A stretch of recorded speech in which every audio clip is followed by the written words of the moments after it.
Hello and welcome back to another episode of Bant with Laurencia on Didi Lauren TV, a channel that celebrates ordinary people doing extraordinary things. So please subscribe, like, share, and also click on the notification bell to get notified anytime I post new content. And also please subscribe to my podcast Bant with Laurencia across all platforms and just listen to me and hear me out. Thank you very much for your subscription. Thank you very much for your likes. Thank you very much for your comments. And for today's episode, I want to talk about something that has been on the social media, circulating on social media for a couple of months now and even years, but within the last few weeks it has been kind of there's been a moral panic, and everybody is complaining. Parents, siblings, girls, boys, and even the government are complaining. So for today's episode, I want to talk about Yahoo-Plus and the moral panic about the killings that are involved in this whole shebangs. So there has been a long debate going on online. Everybody has received their own share of blames. Parents, Nollywood, the government, everybody has been, pointing fingers at different people.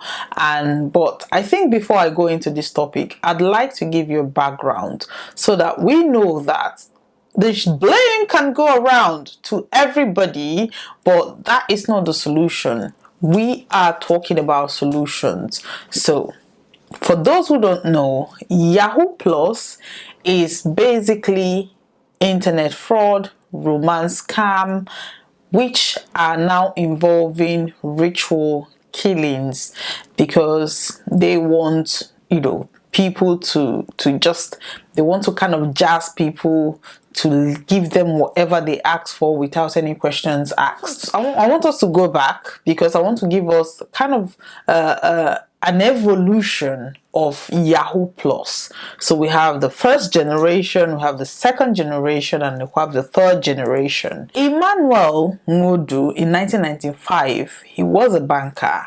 He sold an imaginary airport to a Brazilian investor, and this was kind of a massive media frenzy at that point in time because the money was actually transferred to Canaan Island and he was supposed to receive the money from there, but the Brazilian government realized that what happened to this is $242 million we're talking about.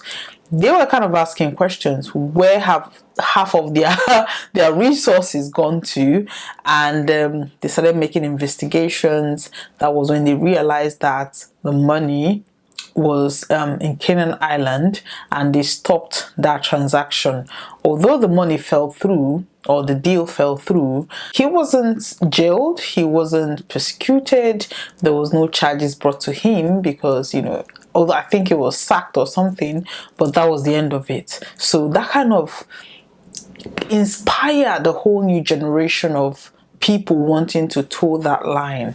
So the second generation of scammers started after the launch of Yahoo Messenger. This was around 1998, 1999. So these breed of scammers were kind of advance fee fraud. What they do is, they tell you, do this, give us this kind of money, we're going to give you this percentage, and you thinking, okay, this is a very good investment, you put your money there.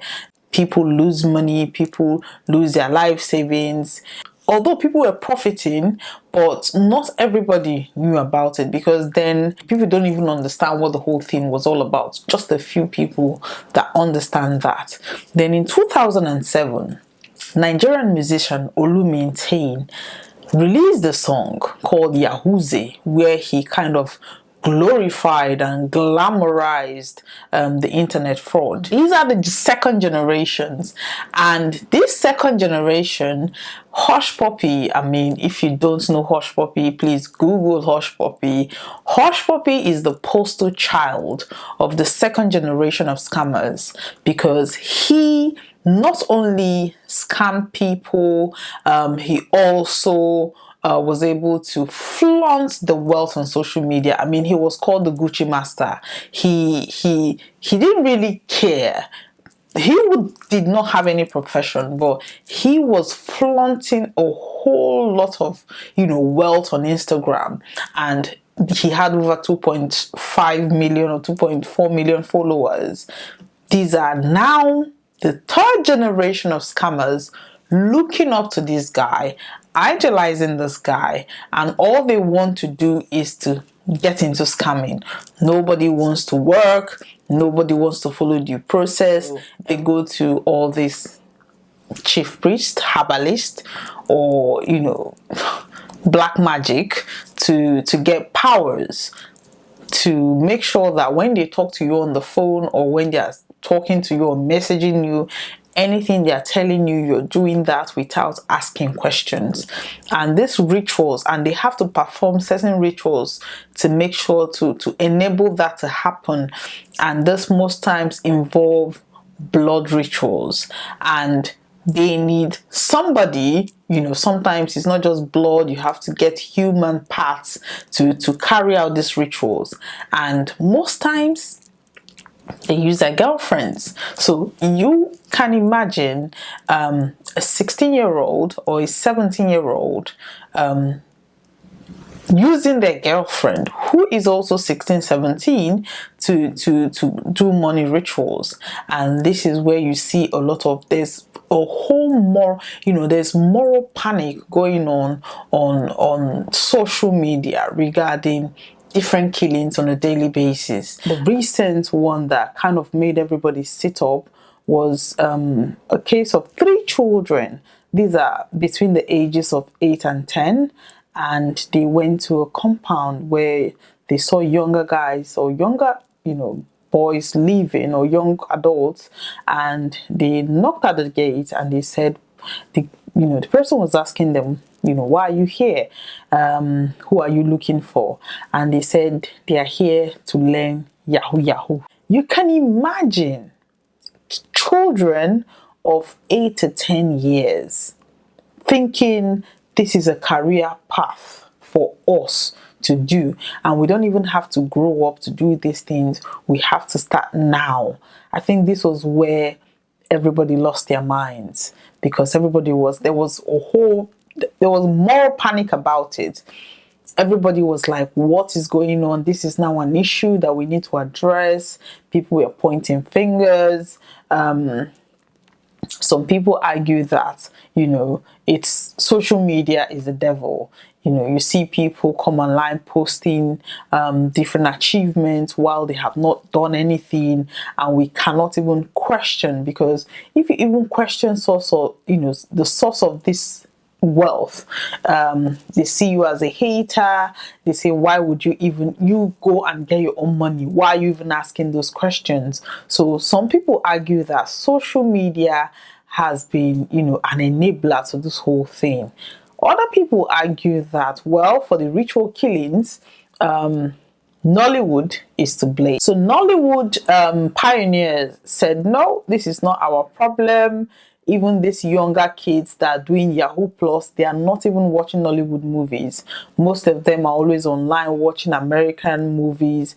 They are not watching Nollywood movies. So there was a whole lot of argument based on that one. Then somebody said, well, the problem is the parents of these kids, because if you have children that are that young and the only thing they could think about is to go into Yahoo, then the parents should be blamed. I think what has happened recently is that parents no longer ask questions. The pressure parents put on children is also an issue, because if you're comparing your good child to a child that you don't know the source of where that child is getting whatever he's getting, then you're putting your own child under pressure to do the same thing that this person is doing. So parents also have a role to answer for in this whole thing.